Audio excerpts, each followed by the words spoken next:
Ang ating pag-uusapan po ngayon ay ang Book of Amos. So alamin din natin yung mga ilang kaalaman tungkol sa Book of Amos. Ano yung mga content, mga ilan na mga na-mention, ano yung mga propesiya na kanyang na-mention, at kung sino ang mga audience niya nung time ni Amos. Ayan. So, ang Book of Amos ay naisulat under the Time Past program. Kaya syempre, dahil ito ay under the Time Past program, ang pinaka audience niya ay ang mga Israelites. So, yan po ang pinaka audience niya. Kaya ito'y pinag-aaralan lang po natin for learning purposes. So, hindi ibig sabihin, pinag-aaralan natin ito ay i-adapt natin yung sinasabi ni Amos. Hindi po ibig sabihin na kung ano yung sinasabi niya ay gagawin natin. Hindi ibig sabihin yung sinasabi niya ay para sa atin. Ito po ay pag-aaralan natin para matutunan natin, malalaman natin kung paano nag-work ang Panginoon sa mga Israelites during that time. Kaya si Apostle Paul nag-mention na kung ano ang mga naisulat noon ay naisulat for our learning ayon sa Romans 15:4. Kung babasahin natin saglit sa Romans chapter 15 verse 4, for whatsoever things were written aforetime were written for our learning, that we through patience and comfort of the scriptures might have hope. Kaya dapat nating pag-aralan, ang purpose ay sa ikatututo or for learning. Bakit kailangan natin na aralin ang mga books na ito outside the writings of Apostle Paul para ma-appreciate natin ang rightly dividing na pag-aaral?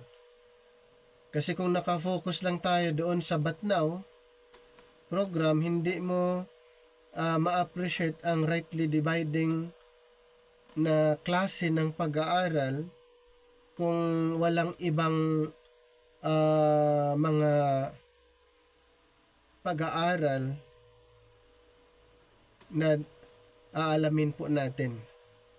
Kaya si Apostol Pablo nag-mention ng time past ayon sa Ephesians 2:11 and 12, but now, Ephesians 2:13, and ages to come, Ephesians 2:7, para ma-introduce natin ang rightly dividing na pag-aaral, ng ganitong klaseng pag-aaral. Kasi, kung wala po ang right division, ang tendency po ay maipaghahalo natin ang mga katuruan under the time past, but now, and ages to come. Kaya nga yun ang goal natin sa ating pag-aaral, na kung kahit hindi man lang natin ma-perfect itong pag-aaral, at least mayroon tayong mga batayan, mayroon tayong method na ginagamit when it comes of introducing the scriptures. At alam natin kung ano yung mga scriptures or mga katuruan na dapat nating iparating sa ating mga audience. At ma-acknowledge natin kung ano yung mga katuruan na hindi para sa atin na mga believers under the grace program, at ano yung mga katuruan para sa mga believers under the kingdom programs. Madali nating ma-identify, ma-distinguish alin ang mga katuruan na para sa atin bilang mga mananampalataya under the grace program at yung mga katuruan na ilalim sa kingdom program. Dahil kung hindi natin gamitin ang right division o rightly dividing the word of truth, ang conclusion lang natin sa Bible ay pare-parehas lang. I-conclude natin na ang laman ng Biblia pare-parehas lang. So pag ganun po ang respond ng mga ibang group of sect or denomination, yung response nila na pare-parehas lang, yun ay sinyalis na siya ay confused. Yun ay sign ng mga confused believers.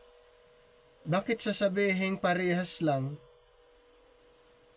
na maraming mga katuruan sa Bible na hindi parehas?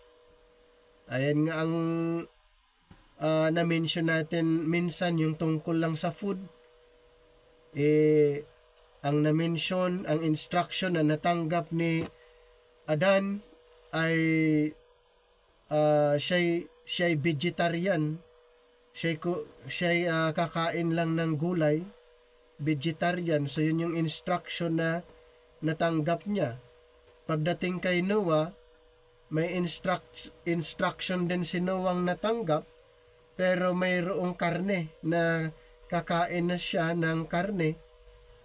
So doon pa lang, hindi na parehas yun. Pagpunta kay Moses, ang instruction naman tungkol sa food, kakainin lang niya yung clean. Pero yung unclean, hindi. O bakit mayroong clean at saka unclean? Parehas ba yun? Pagdating kay Apostol Pablo, yung instruction ay lahat pwedeng kainin basta kaya sa pamagitan ng pasasalamat. So, bakit sasabihin ng karamihan na parehas lang? Hindi niya alam yung Biblia niya, hindi niya alam yung kanyang ipinapangaral, hindi niya alam yung kanyang turo. Yun ay mga senyales na hindi niya alam ang Biblia. Yun ay isang senyales na siya ay confused na believers. Hindi niya alam kung ano talaga ang laman ng Biblia. So, ang goal natin sa pag-aaral ay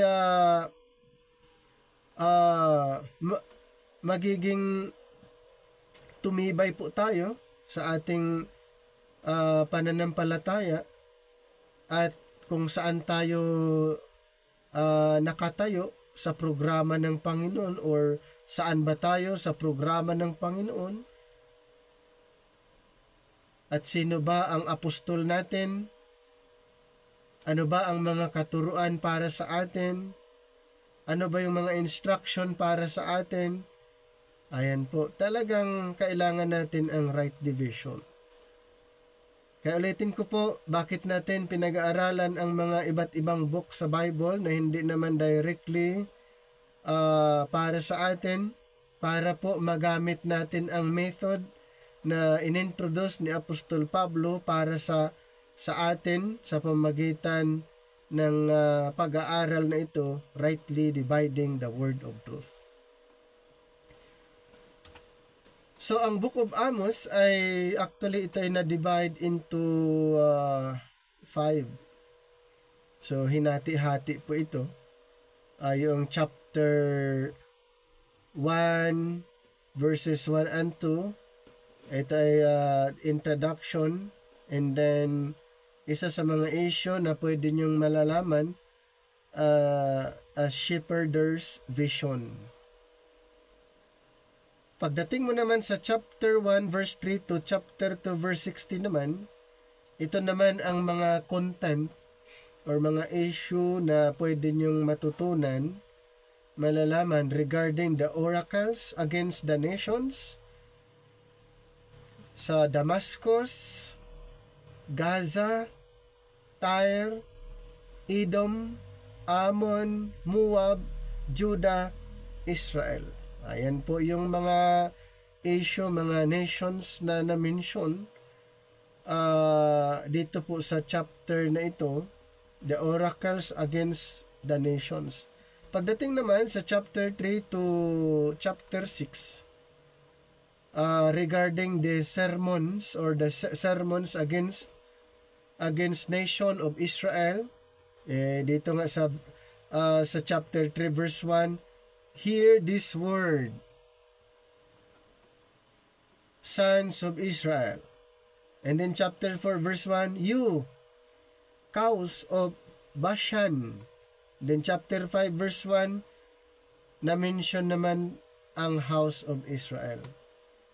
Then, pang-apat na division dito sa Book of Amos, in chapter 7, 1, verse 1 to chapter 9, verse 10. Ito naman ang pwede nyong matutunan o malalaman na na-emphasize dito sa chapter na ito. The visions of judgment, and then the locust issue, fire, plumb line, ripe fruit, and then the Lord by the altar. And then chapter 9 verses 11 to 50 naman, ito naman ang pwede nyong malalaman. Kasi ang emphasis dito regarding the promises of hope in chapter 9, 11, and then verse 15. In that day, I will raise up the fallen boat of David. I will also plant them on their land. Ayan.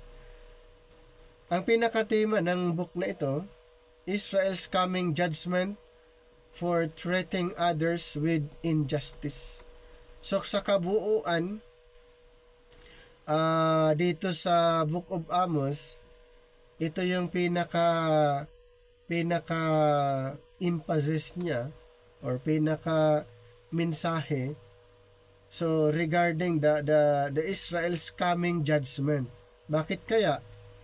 Ang reason po dito is for threatening others.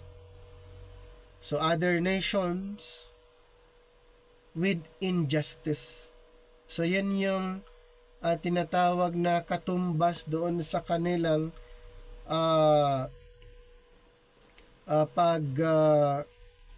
tingin sa ibang mga bansa. Ayan. So, the question is, who wrote this book? Sino kaya? Either Amos or scribes wrote down selections of his teachings and collected them into the book of Amos. In Amos 1 verse 1, Amos was a shepherd who lived in a city called Tekoa. So si Amos, ang pinaka-background niya, siya ay isang pastol. Siya ay isang shepherd na nakatira doon sa Tekoa, which was about 12 miles south of Jerusalem. Ayan. Doon. Yan yung description sa kanya. Ang background niya ay hindi katulad ng ibang mga propeta. Siya ay isang pastol or shepherd. So what is the main message of the book of Amos?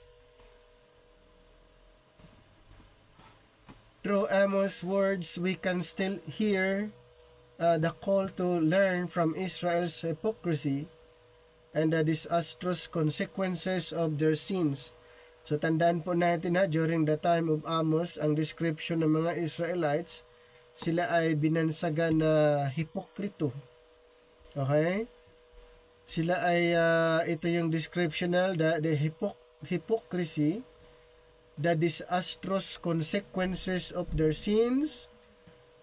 It's a call to embrace the true worship of God that should always lead to injustice. Yan. Ay ganun pala yung ang description ng mga Israelites sa time na ito. Yung kanilang pagtrato ng ibang bansa ay iba. So, ganun ang yung nagiging scenario.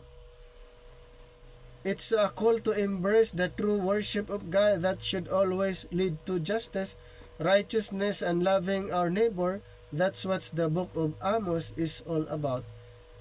Kaso lang, ang mga Israelites ay opposite yung kanilang pagtrato. Instead of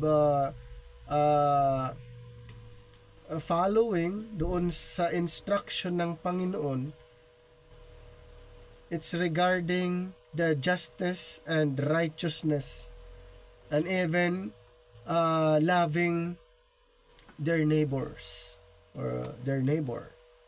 Ginawa ba nila yon? Hindi. So what is the main lesson of the book of Amos? So when it comes of lesson, the message of Amos is or insist that God's relationship with people includes all of their lives. Amos insists that because of injustice and oppression, God's anger has been provoked and judgment will come. Di ba ang ganda ng sinabi ni Amos doon sa mga Israelites, pero ang mga Israelites ay hindi po nila ginawa.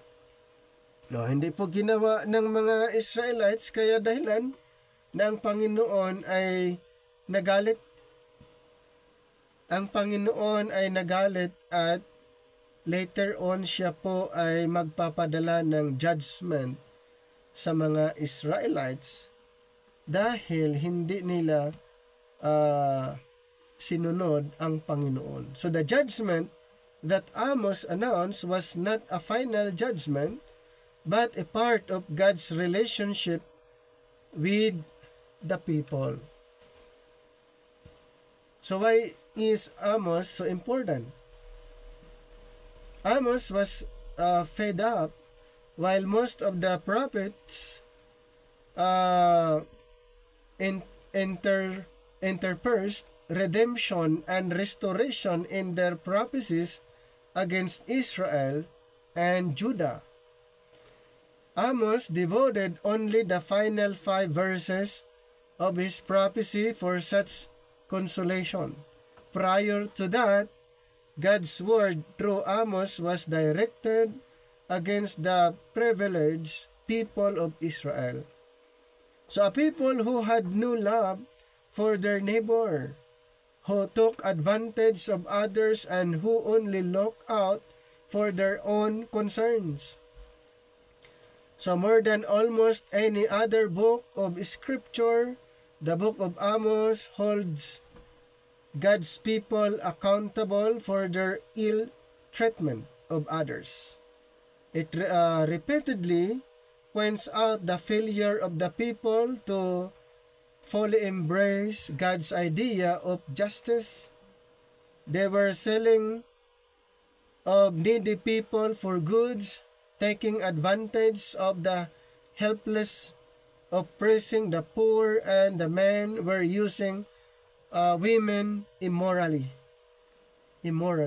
In Amos 2, 6-8, and then chapter 3 verse 10, chapter 4 verse 1, chapter 5 verse 11-12, and Amos 8, 4-6. So napansin niyo po yung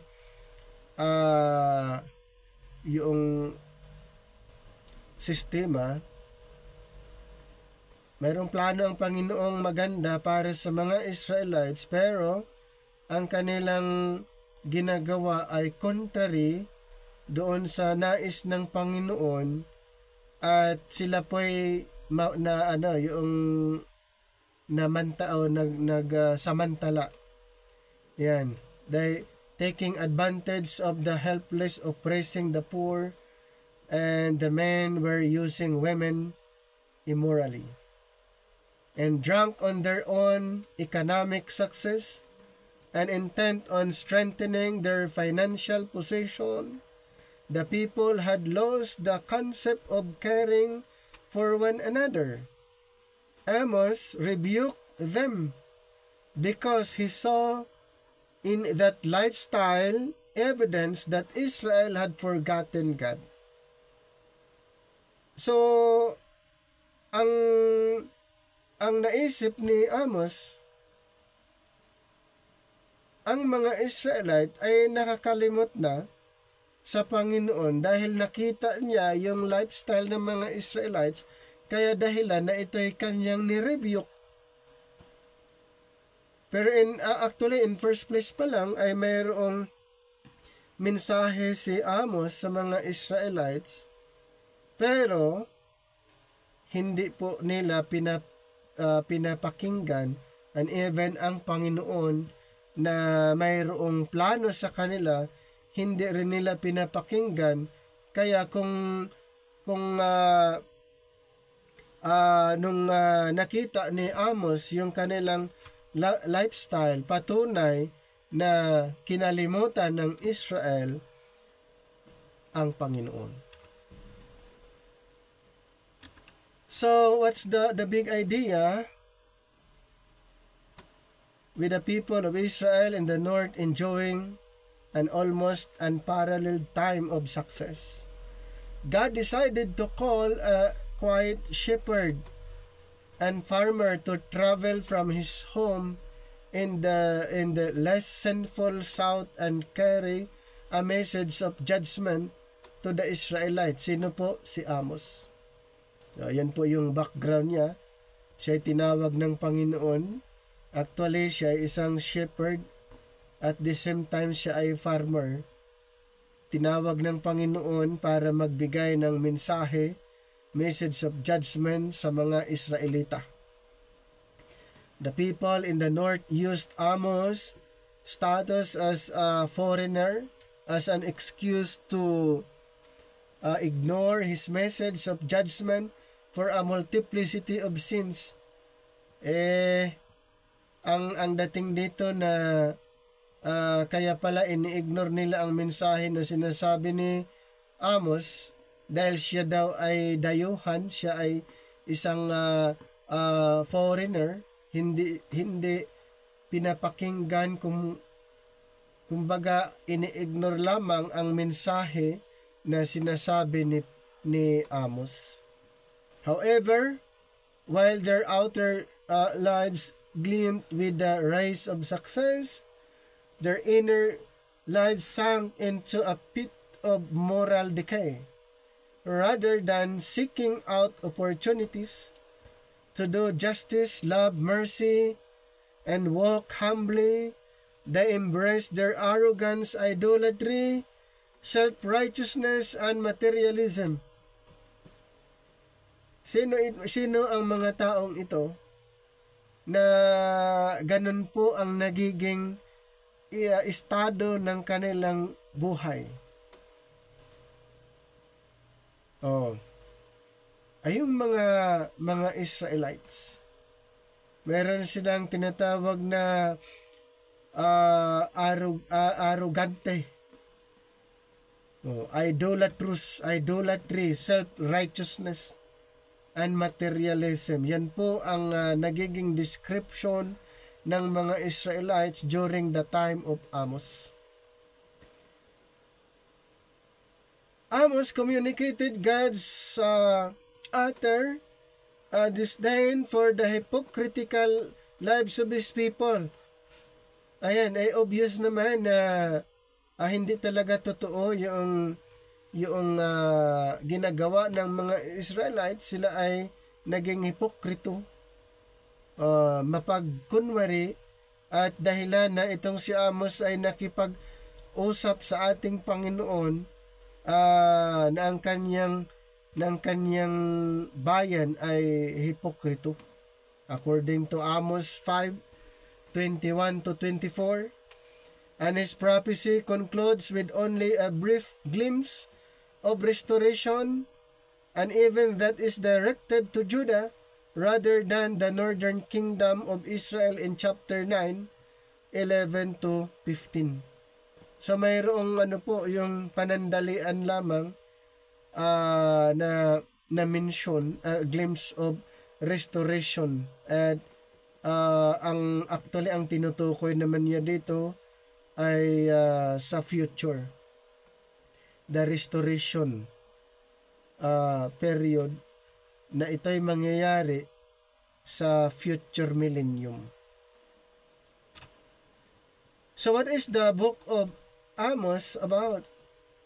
The book of Amos is about the sovereign God of creation and covenant who announced judgment upon disobedient Israel. So nakita niyo po yung isa sa mga na-describe dito sa book of Amos, patungkol din sa sovereignty ng ating Panginoon, at siya mayroong covenant sa mga Israelites dahilan na sila'y parusahan sa hindi nila pagsunod doon sa covenant. Kasi hindi naman paparusahan ng Israel kung walang covenant, kung wala silang covenant sa ating Panginoon. So ang basis ng judgment ay ang covenant ng Panginoon sa kanila. And yet, proclaims a future kingdom hope for the people of God. So in one sense, this could describe most prophetic books of the Old Testament. Yet Amos does not throw away his shot, highlighting these features in several distinctive ways. So the opening verse of Amos sets the historical context within which the book is to be read. In Amos chapter 1 verse 1, identifies the prophet Amos as a shepherd from a city in the southern kingdom. Unawaan niyo po yung background ni Amos. Ulitin ko po, bago siya naging propeta, siya isang shepherd, a farmer. Pinili ng Panginoon na magbigay ng mensahe, warning, message of judgment to the Israelites. Okay, so yan po si Propeta Amos in Amos 7:13-14. And this Judean prophet is given a message concerning Israel. Yan, on the divided kingdom. Kung babasahin nyo ang 1 Kings chapter 12 verses 1-20. So tandaan po natin yung ang time na ito ay divided po ang kingdom.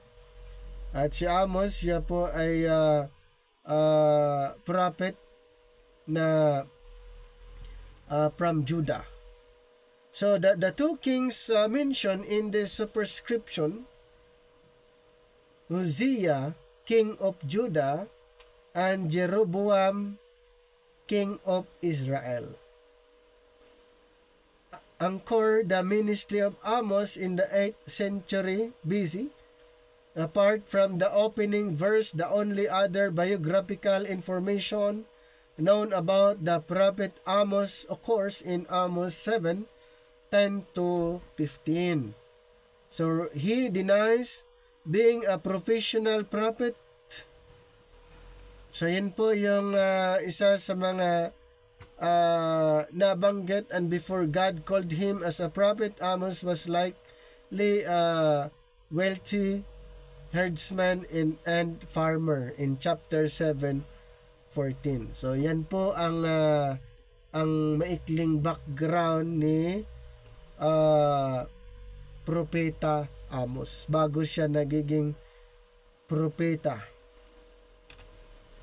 So the opening verse of this book don't far more than provide general information about the person and time of Amos. These verses alert readers to the foundational reality that everything that follows is divine revelation in Amos 1 verse 1. While Amos was the messenger, the message was something he received from God who roars from Zion in chapter 1 verse 2. In other words, this prophecy of Scripture was not produced by the will of man, but Amos spoke from God as he was carried along by the Holy Spirit. Kaya nga doon sa 2 Peter, di ba? Yung mga propeta, they were led by the Spirit. Since Amos was one of the prophets, so mayroong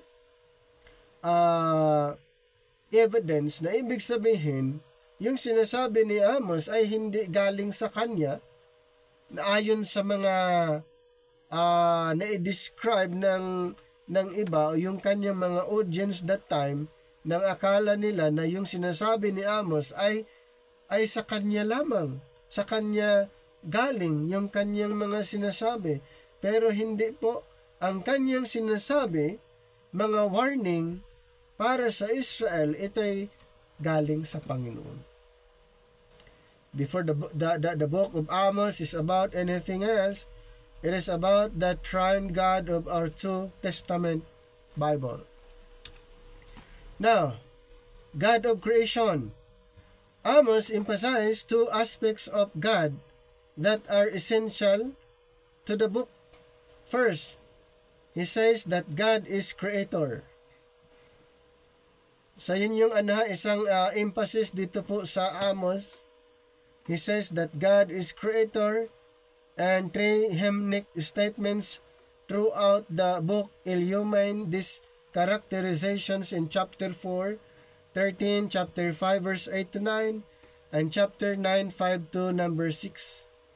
Together, these hymns proclaim the majesty and sovereignty of God over all creation. And He is the one who forms mountains in chapter 4, verse 13, according to Amos, and ordains the rhythms of planetary movements and the hydrologic cycle in Amos 5:8, and then the highest places of earth are under his feet in chapter 4, verse 13. In short, all things were created by him and for him. So this gives a much needed perspective for readers. The book of Amos is replete with gross exploitations of power in Amos 2:7, 4:1, and chapter 5 verse 11, and then chapter 8 verse 4, then verse number 6. So in a world where the powerful oppress the weak and the weak oppress those who are weaker, it is important to remember where true power resides. The sovereign God over all creation puts all human agency in perspective. Significantly in Amos, the God who wields all power also demonstrates kindness to the weak. So yan ang isa pa sa mga emphasis na i-emphasize ng book of Amos. So regarding the covenant, God of covenant, a second aspect of God that is essential to Amos' message is that God is the God of covenant. Alam naman po natin yan sa umpisa pa lamang, ang Panginoon ay nag-establish po o meron po siyang covenant sa mga Israelites. Kaya Amos chapter 3 verses 1 and 2, God notes His unique covenantal relationship with Israel. Yung covenant na yan ay hindi po pwedeng basta-bastang babaguhin. Kaya ang Panginoon mayroong covenant sa mga Israel. Instead of this covenantal status securing unsaleable prosperity, it brought a heightened responsibility.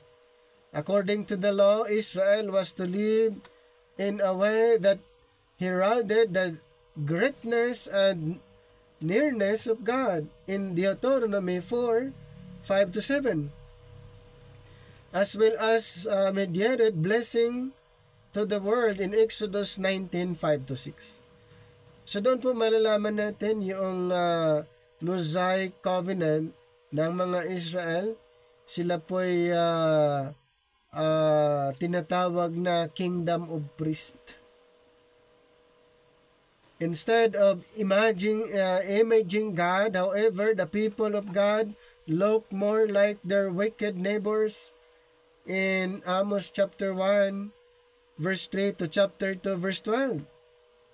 So in the book of Amos, God is shown to be faithful to the covenant in announcing the terms and judgments of the covenant, particularly as it relates to the people's treatments of one another. So, kung mapapansin po natin doon sa mensahe ni Amos, ay kanya din na in-emphasize yung covenant ng Panginoon sa mga Israel na pag hindi nila na-maintain, hindi nila nagawa, hindi nila nasunod, ito po ang dahilan kung bakit ang Panginoon ay magpapadala ng judgment sa kanila in connection with their covenants. So mayroon kasing kasunduan. Mayroon silang kasunduan na ang Panginoon ay faithful doon sa kanilang kasunduan, ng mga Israelites ay hindi sila naging faithful doon sa agreement na kanilang ginawa. And this later point is significant for the way Amos portrays the central theological issue in the book. So the sin of idolatry is at the core of the Israelites' faithlessness in the Old Testament, especially in the prophets. So napansin niyo po, and it was mentioned by Jeremiah in Jeremiah 1:16, and Ezekiel chapter 8 verse 10, Isaiah chapter 2 verse 8, Isaiah 42 verse 8, Hosea chapter 3 verse 1, Micah chapter 1 verse 7, Zechariah 10:2. Ano po ang issue?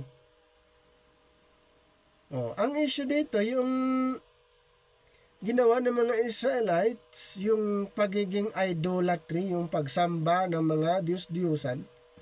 Ito yung pinaka issue.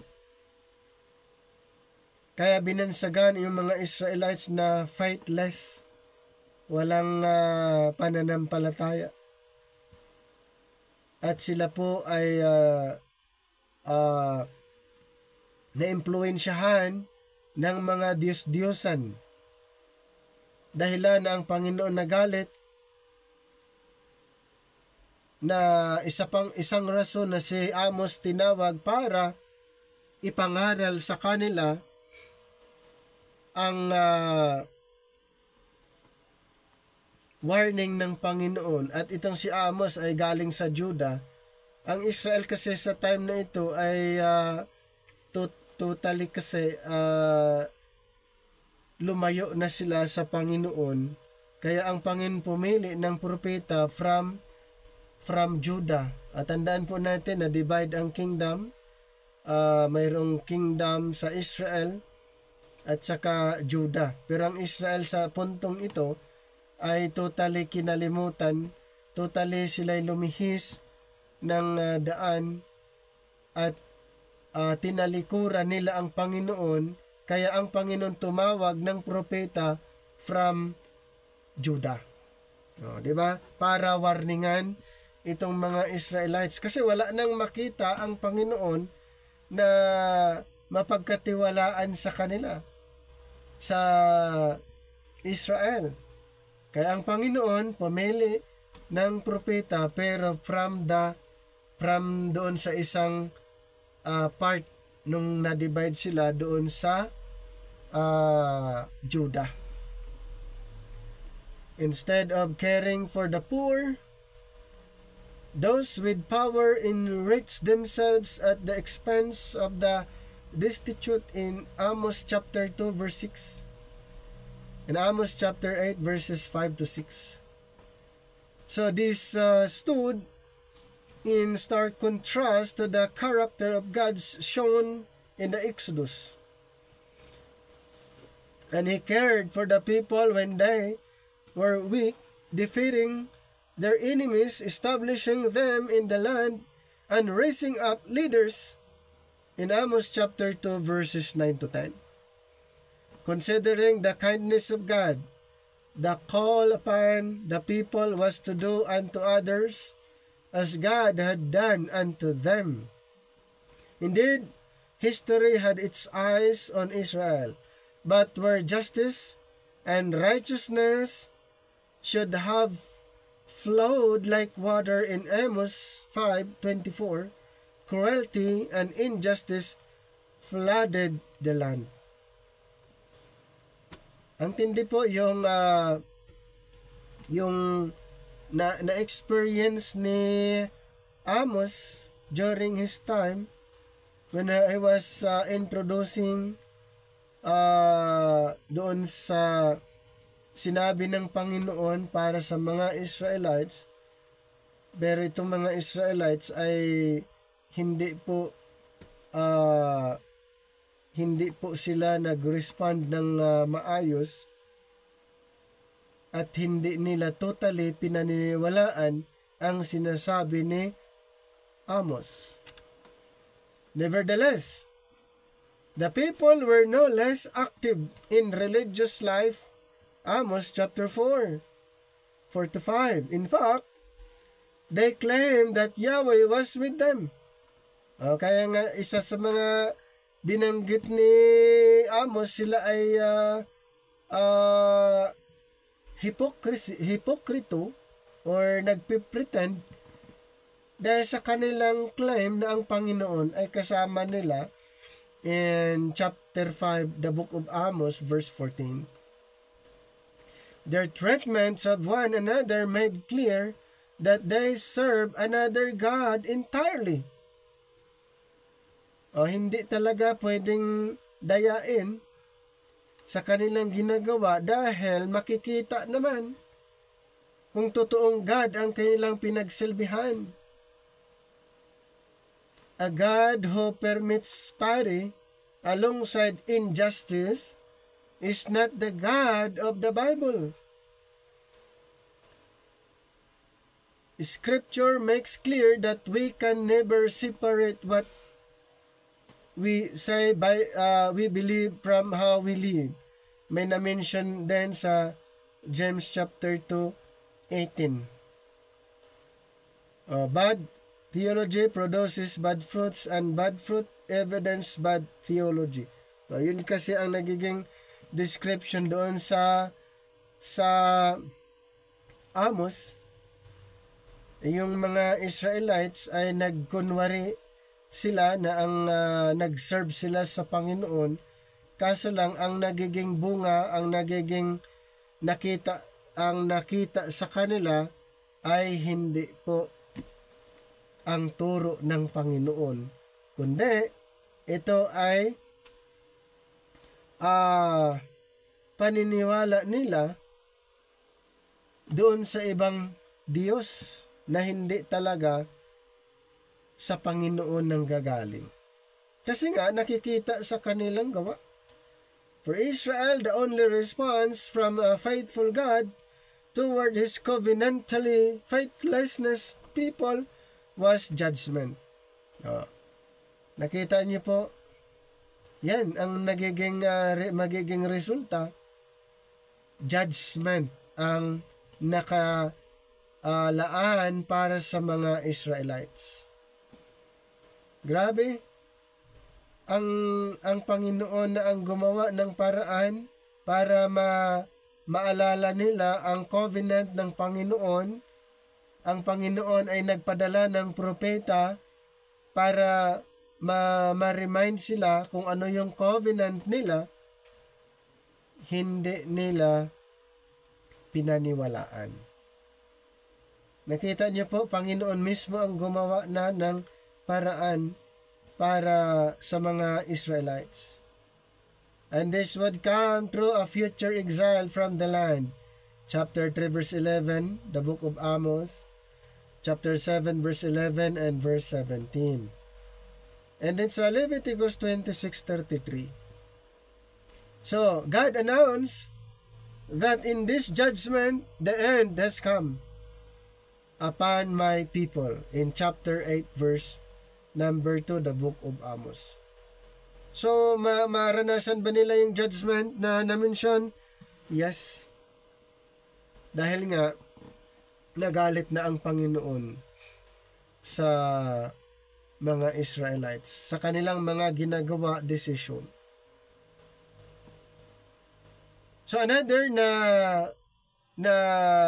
emphasize din sa Amos ito, the hope for the nations. The predominant tone of the book of Amos is one of judgment. Yes, indeed, there are only a few glimpses of hope in the book in chapter 5, 4-6, and then 14, 15. While readers may find this disorienting, it's an important reminder that sin, both vertical and horizontal, is no small matter to the God of creation and covenant. And though judgment is paramount, the ending of Amos makes clear that there is hope beyond judgment in chapter 9, 11, 15. Ganun pa man, na-mention niya yung judgment, pero still, nagbigay pa rin siya ng mensahe na merong hope beyond judgment. Following winnowing judgment in Amos 9-10, and God announced that on that day I will raise up the bones of David that is fallen in chapter 9 verse 11. So mayroong propesya na na-mention doon sa Amos chapter 9:11, at ito po'y patungkol na sa Panginoong Hesus. Ito ay patungkol na sa future. These designations may indicate not only that a purely political entity is not in view, but also may trigger anticipations of a new Exodus in Leviticus 23, 42-43, in line with the Davidic covenant in 2 Samuel chapter 7. So one of the purposes of this restoration is that they may possess the remnant of Edom and all the nations who are called by my name, declares the Lord, who does this in chapter 9 verse 12, the book of Amos. So that the fact that Edom and the nations are called by God's name. So, isa yan sa mga na-mention dito sa Amos chapter 9 verse 12. Now, mayroong citation na nangyari sa Acts 15 in relation doon sa Genesis chapter 12-13, pero actually ay pinag-uusapan dito yung issue regarding sa covenant ng Panginoon sa mga Israelites. So Amos, a humble man with a great calling. So isa sa mga description ni Amos, tinatawag siyang humble man with a great calling. So amid this time of turmoil, a shepherd of humble means emerged, chosen by God to deliver a powerful message to Israel. Ayan si Amos, propeta Amos. And Amos is neither trained as a prophet, nor the son of a prophet.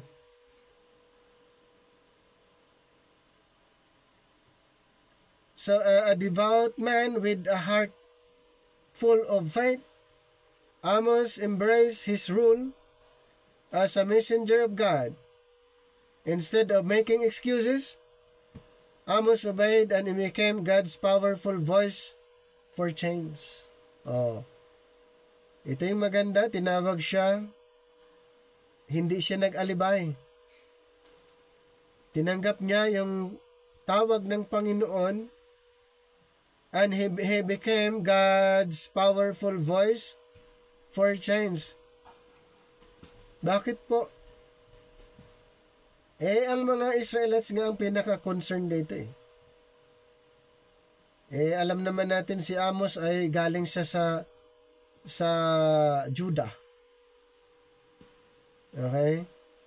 Yung mga Israelites ay totally lahat na sila ay wala nang mapili na faithful sa Panginoon that time. Kaya ito si Amos, tinawag ng Panginoon para magbigay ng mensahe doon sa mga Israel. At hindi niya tinanggihan, kaya he became God's powerful voice for change. From the obscurity of his flocks, this simple shepherd and fig picker embarks on a journey from the rocky hill country of southern Judah with an unwavering conviction. He arrives in the affluent capital city of Israel. Amos weaves together poetic language and vivid imaginary to convey God's message. He begins by announcing God's coming judgment upon the surrounding nations. Yun yung isa sa mga sinabi ni Propeta Amos. From Damascus to Gaza, from Tyre to Edom, Amos exposes their sins, emphasizing God's sovereignty over all nations. Na mayroon pong mangyayari, mayroong darating na judgment, at yun ang ipinaabot ni Propeta Amos sa mga lugar na ito. So Amos turns his attention to the northern kingdom of Israel. Doon siya focus, and he boldly proclaims the Lord's words, challenging the affluent and reminding them of their moral responsibilities. Amos condemns the exploitations of the poor and corrupt practices in the courts, and he exposes the empty religious rituals and challenges the people to repent and return to living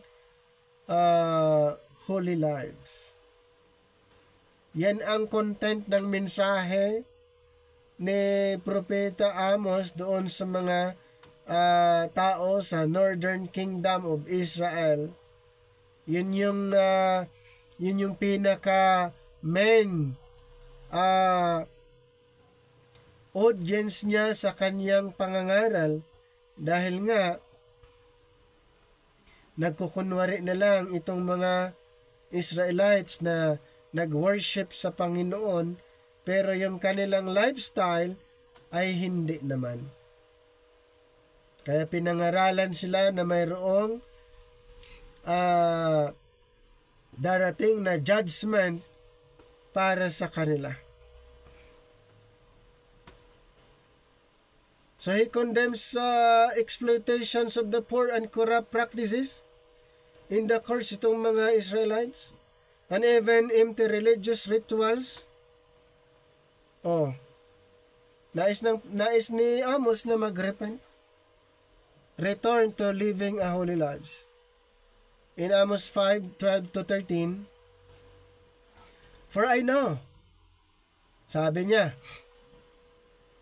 for I know how many are your offenses, and how great your sins. There are those who oppress the innocent and take bribes and deprive the poor of injustice, in the courts. Therefore, the prudent keep quiet in such times, for the times are evil.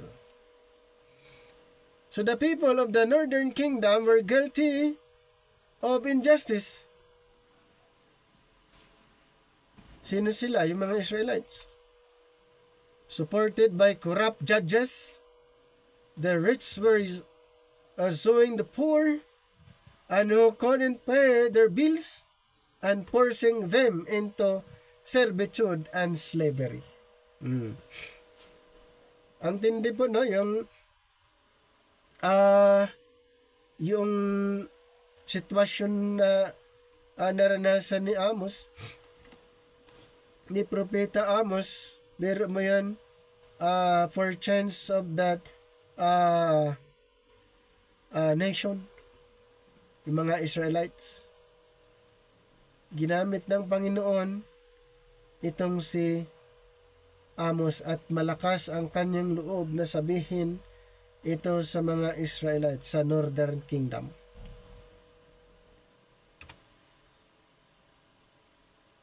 So let's proceed to pursue social justice, at isa din sa mga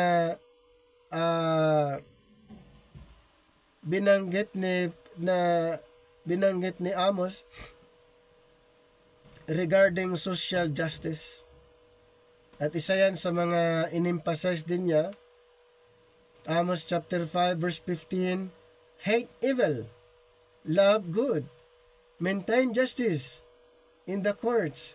Perhaps the Lord God Almighty will have mercy on the remnant of Joseph. Amos emphasized the importance of caring for the less fortunate and showing compassion to those in need. And he emphasized the importance of pursuing social justice and showing compassion to the oppressed. So isa yan sa mga mensahe din ni Propeta Amos. And he also denounced dishonest business practices and the exploitations of the vulnerable. Amos encouraged business leaders to use ethical principles, pay fair wages, and avoid harmful practices. So yan yung sinabi dahil sa puntong ito ang mga Israelites ay nanlamang sila eh. Kumbaga sa ating term is magulang, ginugulangan nila yung iba. Walang hindi na maayos. So yung kaya in-encourage ni Amos yung mga business leaders to use ethical principles, pay fair wages, and avoid harmful practices. And Amos encouraged the believers to practice their faith in their professional lives, emphasizing the importance of honesty and fairness in business. Sinabi niya, kaya mayroon tayong matutunan doon sa kanyang mga sinasabi doon sa mga Israelites. Kasi hindi yan nagustuhan ng Panginoon ang ginagawa ng mga Israelites sa time na ito. May sinasabi sa Proverbs in connection doon sa sinasabi ni Propeta Amos dito sa Amos 5:15. Sa Proverbs 31:8-9, itong sabi, speak up for those who cannot speak for themselves, for the rights of all who are destitute. Speak up and judge fairly. Defend the rights of the poor and needy. Sa Zechariah naman, mayroon ding sinabi. Chapter 7, 9-10. This is what the Lord Almighty said.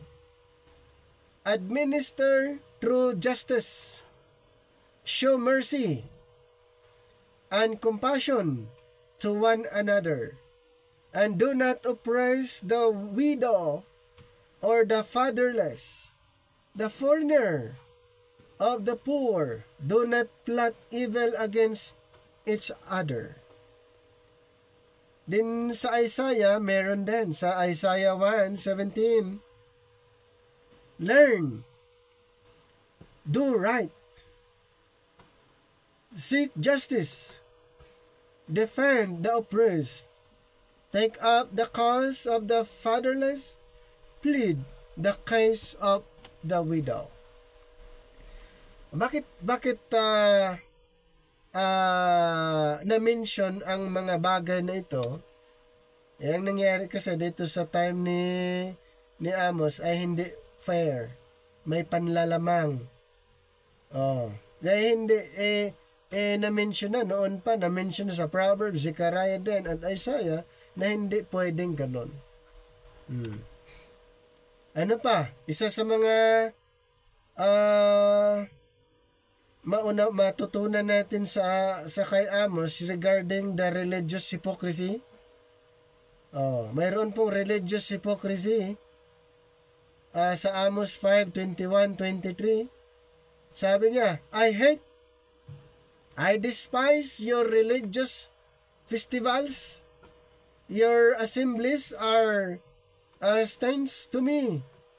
Even though you bring me burnt offerings and grain offerings, I will not accept them. Though you bring choice fellowship offerings, I will have no regard for them. Away with the noise of your songs, I will not listen to the music of your harps. Yung prangkahan talaga, yung sinabi ni Amos, kaya may tinatag he opposed the religious hypocrisy. Kasi hindi naman totoo. Alam ni Propeta Amos, hindi totoo yung kanilang ginagawa. Nagpe-pretend lang itong mga Israelites na sila'y sumamba nga sa ating Panginoon. So the people of Israel love going to religious meetings, but they didn't love the God they claim to worship. Nag-claim sila na tungkol sa Panginoon, pero hindi naman nila sinasamba. Mas gusto nila na umattend ng mga religious meeting, pero hindi nila actually mahal ang Panginoon sa kanilang ginagawa. Their gifts and song didn't impress the Lord. Di ba yun yung hilig nila? Na-impress ba ang Panginoon? Hindi. For He saw what was in their hearts. Kaya pala kahit anong gagawin nila to impress God, hindi nila magagawa sa Panginoon yun dahil alam ng Panginoon ang nasa puso nila. And the sin in their hearts made their sacrifices what? Unacceptable. Kahit ano yung mga gift, mga sacrifices na ginagawa ng mga Israelites, hindi tinanggap ng Panginoon dahil mayroon silang kasalanan sa kanilang puso. So on the surface of Israel seemed to experience a religious revival. So the people of Israel loved going to religious meetings, but they didn't love the God they claimed to worship. Crowds gathered at the altars, bringing their sacrifices and tithes, and they even sang songs of praise to the Lord, but it was all for outward appearances. Ginagawa lang nila para makita, ma-appreciate, sasabihin, relihiyoso na kinalulugdan ba sila ng Panginoon? Hindi pa rin. Kasi nga sila'y nagkukunwari lamang. Okay? Their gifts and songs didn't impress the Lord, for He saw what was in their hearts. So malinaw po yan, na kahit anong gagawin nila, hindi nila ma-convince, ma-impress ang Panginoon dahil yung kanilang puso ay wala sa Panginoon. So, Amos confronted empty religious practices and emphasized the need for genuine worship and holiness. His message encourages us to examine our hearts.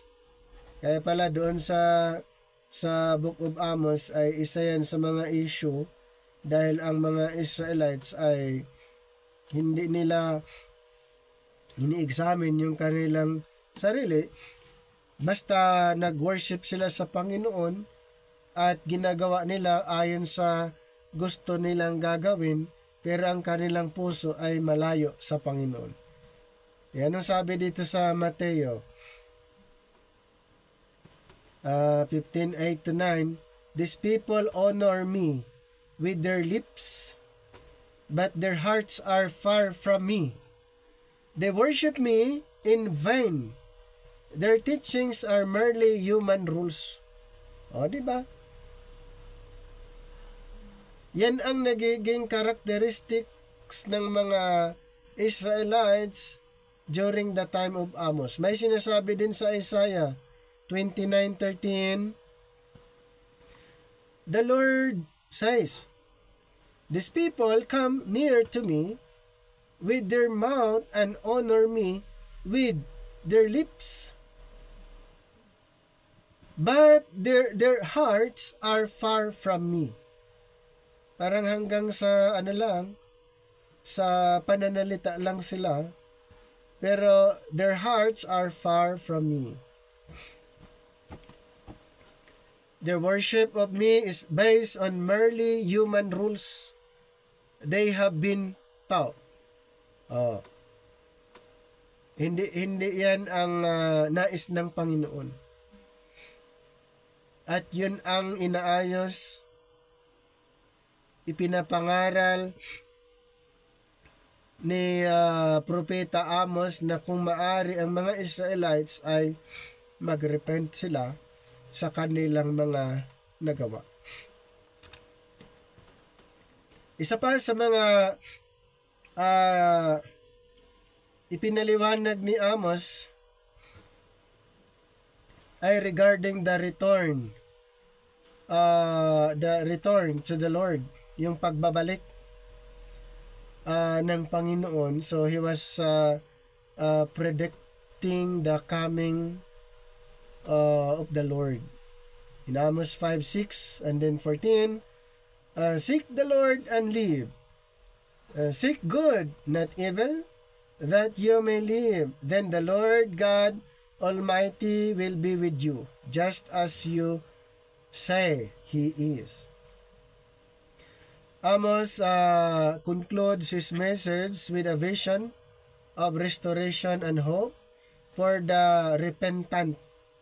So isa yan sa mga nakita din ni Amos na later on, ang mga Israelites will be restored. At sila din ay magrepent. Despite the wickedness and unrighteousness behaviors, God still loved the people of Israel. Yan. Kahit ganun po ang nangyari, ayaw ng Israel still, walang nagbago sa Panginoon. God still loved the people of Israel. Amos not only declared God's coming judgment upon the lawless nation, but also pleaded with the people to repent and seek the Lord sincerely. Dito sa 2 Chronicles may na-mention, chapter 30, 6-12, following Amos' instructions, a small remnant of the Israelites humbled themselves before the Lord. They turned from their sins and followed the commandments of God. And they fled to Jerusalem before the Assyrians took Israel captive. So even in the face of a discipline and judgment, God extends His grace, compassion, and calls His people back to Himself. Ay still, ganun pa rin ang nais ng Panginoon ng mga Israelites ay manumbalik. Yan. Ang mga Israelites ay manumbalik, kaya ang Panginoon gumawa ng paraan. Ang Panginoon nagpadala ng messenger para ipangaral sa kanila at ma-realize nila kung ano yung covenant nila sa ating Panginoon. Sa 2 Chronicles, mayroon din na-mention sa 7:14, if my people who are called by my name will humble themselves and pray, and seek my face and turn from their wicked ways, then I will hear from heaven, and I will forgive their sin, and will heal their land. Ang ganda yung na-mention sa Chronicles. Still, ang Panginoon ay nagsabi na kung ito ang gagawin nga nila, yung kanyang bayan, kung tatawagin siya at mag-humble sila, ayun, sila'y mapatawad. Sa Malakay 3:7, mayroon pang sinabi, ever since the time of your ancestors, you have torn away from my decrees, and have not kept them. Return to me, and I will return to you, says the Lord Almighty. Ang ganda ng mga promises na na-mention. So patunay na ang Panginoon walang nagbago sa Kanya. Ang mga Israelites, yung Kanyang pinili, nagbago, malaking pagbabago, pero still ang Panginoon walang nagbago, mahal pa rin niya ang Kanyang piniling bayan. Another verse na na-mention sa Isaiah 30 verse 18, yet the Lord longs to be gracious to you, therefore He will rise up to show you compassion. For the Lord is a God of justice. Blessed are all who wait for Him. So, si Amos ay isa siya sa mga nagbibigay din ng mga halimbawa. An example to follow. So, ano sabi niya sa Amos 7:14-16? I was neither a prophet nor the son of a prophet, but I was a shepherd, and I also took care of sycamore fig trees. But the Lord took me from tending the flock and said to me, go, prophesy to my people Israel. Now then, hear the word of the Lord. Kaya siya ay isang huwaran. Example sa pagsunod ng ating Panginoon, pag-respond niya sa calling ng Panginoon. Yung pagsunod niya sa tawag ng Panginoon without hesitation, without excuse. Amos was not a professional prophet kasi nga ang background nga niya, isa siyang shepherd, isa siyang farmer.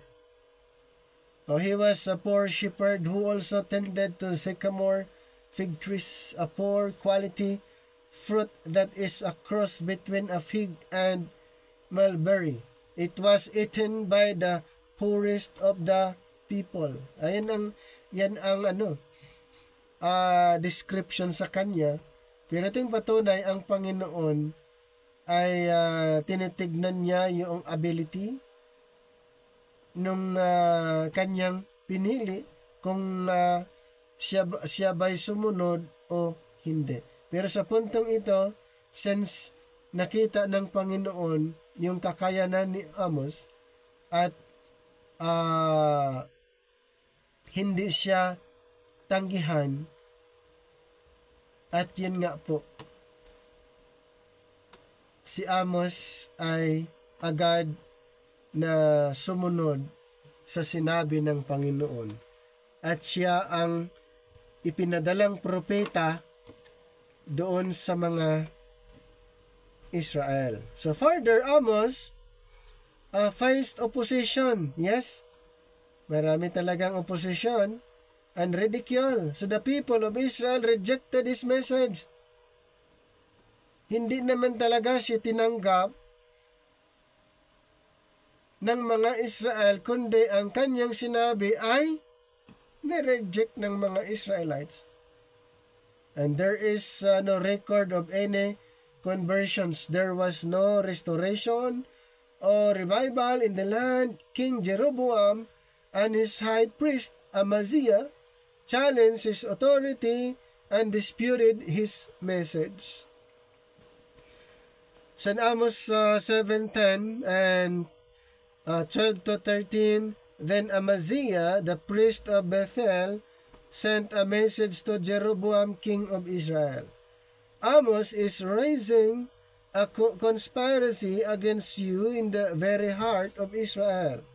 So then Amaziah said to Amos, get out, you seer, go back to the land of Judah.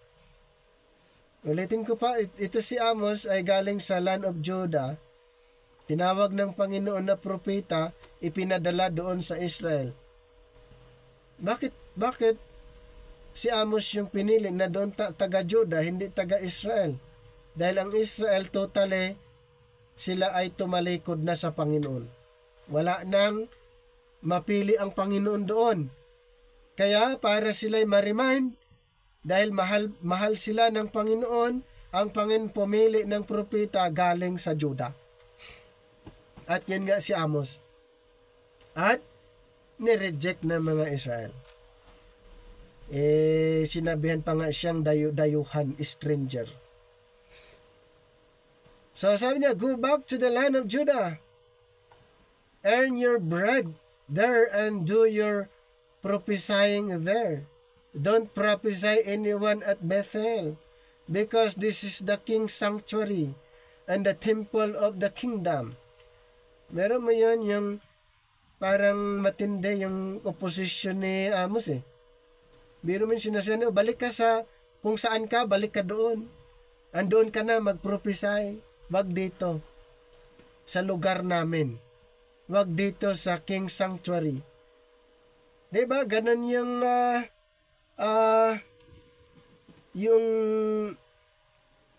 mensahe na ipinaabot kay Amos, pero si Amos ay hindi niya ginawa yon. Bakit?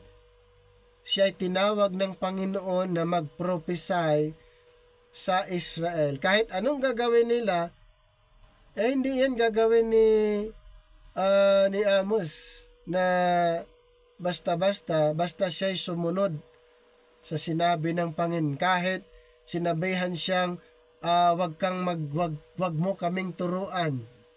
Ikaw ay taga Judea. Wag mo kaming pakialaman. Ikaw ay hindi taga rito. Doon ka na lang magturo sa lugar nyo. Di ba? Ang tindi, no? Yung mga salita ng mga taga-Israel yung sa time ni Amos. But Amos wasn't intimidated. He stood his ground.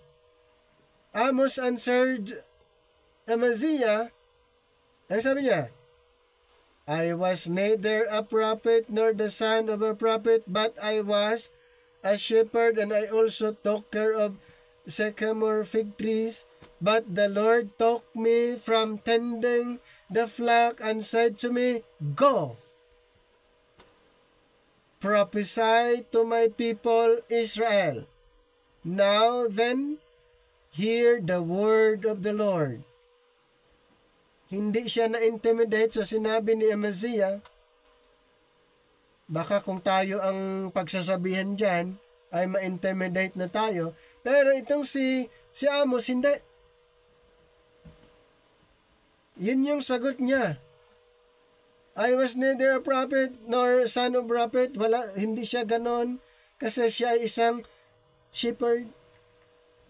Isa siyang farmer.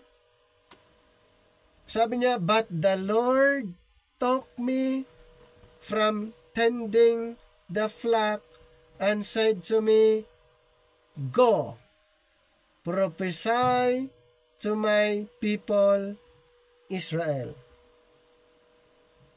Nakuha niyo yung point doon. Si Amos, hindi naman siya taga-Israel, taga-Judea. Bakit siya pinadala doon? Dahil ang Israel tumalikod na lahat sa Panginoon. Ang Israel ay lumayo na, tumalikod, kinalimutan na ang Panginoon. Kaya here comes Amos. Ipinadala para ipaintindi, ipaunawa, para ma-realize ng mga Israel, walang nagbago sa Panginoon. Mahal sila ng Panginoon. Ang ganda, no? Despite the opposition, God used Amos in a mighty way to warn the people of a neighboring country to repent and return to the Lord. Ganun pa rin, walang nagbago sa kanya, hindi siya na-intimidate. Tuloy-tuloy siya kahit may mga opposition sa kanya. Amos stands as an enduring witness that God can and does use ordinary people to accomplish His ministry. Ang tindi po. Kung mayroong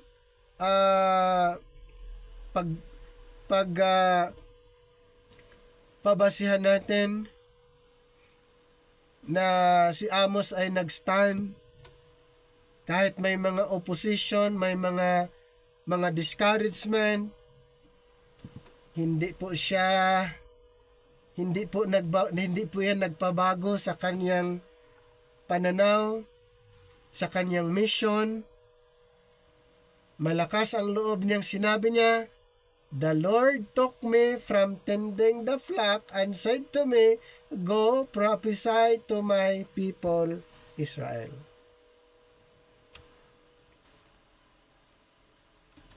So, kailangan na yung maunawaan natin, halimbawa, tayo mayroong ministry at clear yung ministry natin, kahit anong mangyari, malinaw sa atin yung ministry natin.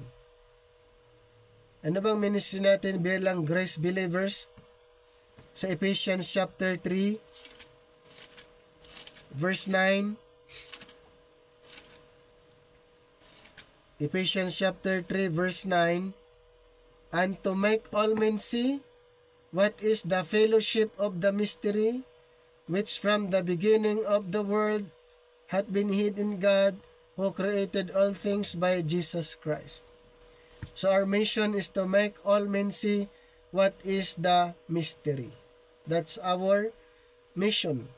So kung mayroong mga opposition, mayroong mga confrontation, dapat alam natin yung ating mission. Di ba? Ang ganda po na katulad ng stand ni Propeta Amos, matindi po. Tayo mayroong mission, mayroon tayong ministry. We are ambassador. We are Christ representative.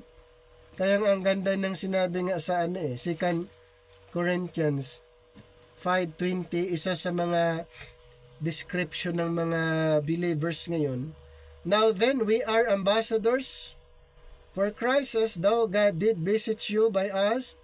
We pray you in Christ's stead, be ye reconciled to God.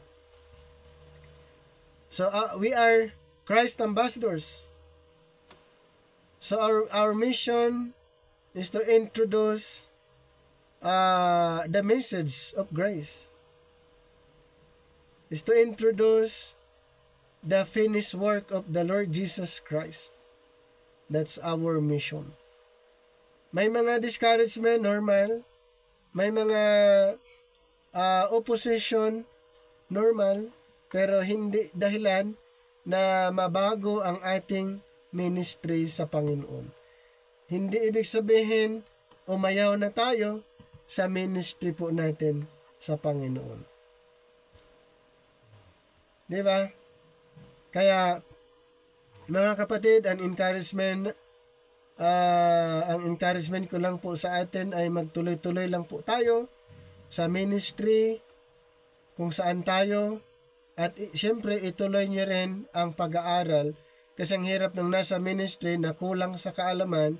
Kaya dito po ang ating pag-aaral, ang ating Bible School ay makakatulong at may mga kasama tayo na makakatulong when it comes of additional learning. So hanggang dito na lang yung ating presentation sa Book of Amos. Magandang gabi.